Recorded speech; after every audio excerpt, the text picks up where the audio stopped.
大家好，欢迎收听新一期的5分钟中文。5分钟中文是一档每周末更新的中文播客，用自然的中文跟大家聊中文学习，还有生活中有意思的事儿。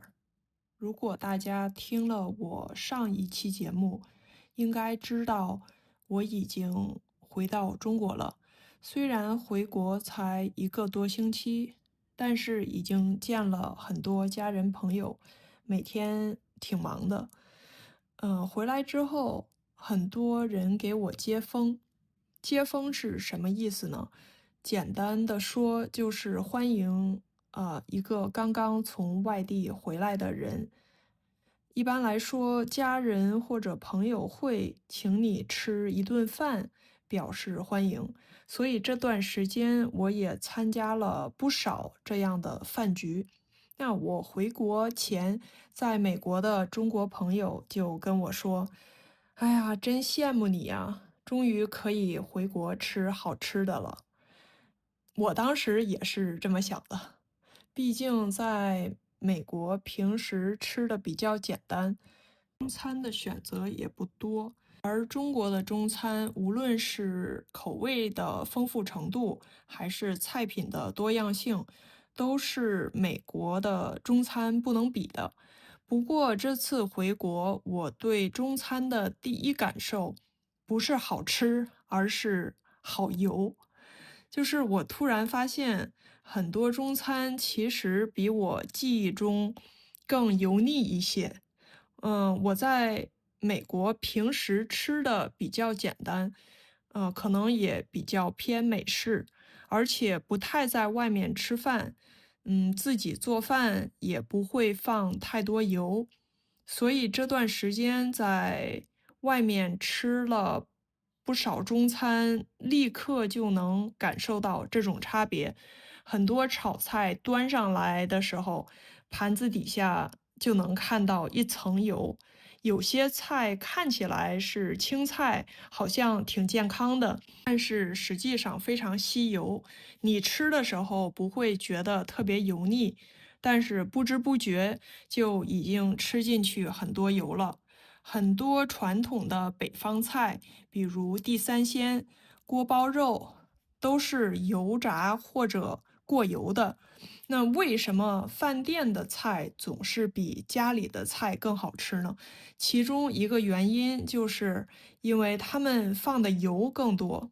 其实有一天早上，我和我妈去一个早餐店吃了一顿传统的羊汤配油条，吃的时候觉得特别香，结果回来以后肠胃就开始不舒服，就有一点儿拉肚子。我觉得这倒不是因为食物不干净，更大的可能是因为我的肠胃已经不太适应这种比较油腻的饮食了。毕竟我平时吃的相对简单，突然就是连续吃这么多油，身体自然会有一些反应。其实我以前并不觉得我吃的多清淡，但是这样一对比，发现好像无论是凉菜还是炒菜，我平时放的油确实没这么多。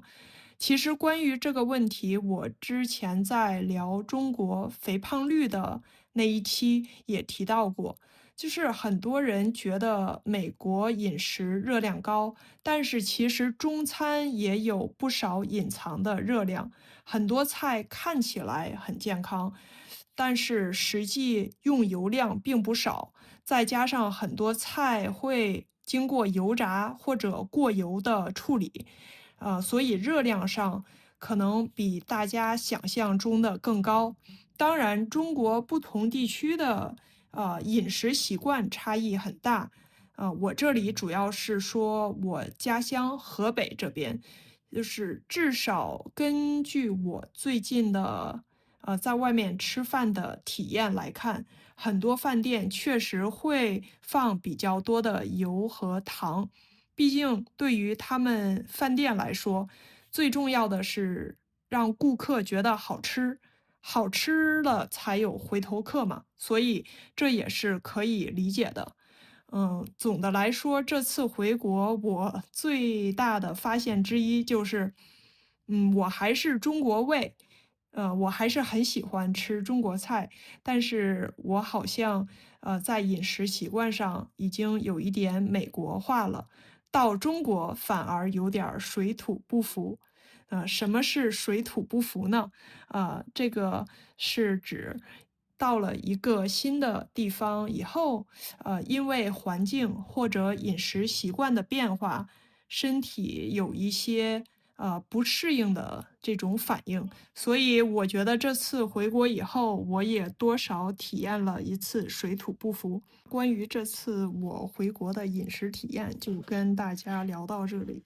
如果您喜欢5分钟中文，觉得它对您学习中文有帮助，欢迎您帮我订阅、分享、转发。如果您愿意支持我，节目描述栏下方有各种支持链接。暑假期间，我会继续跟大家分享更多我在中国的见闻。感谢您的收听，我们下期再见。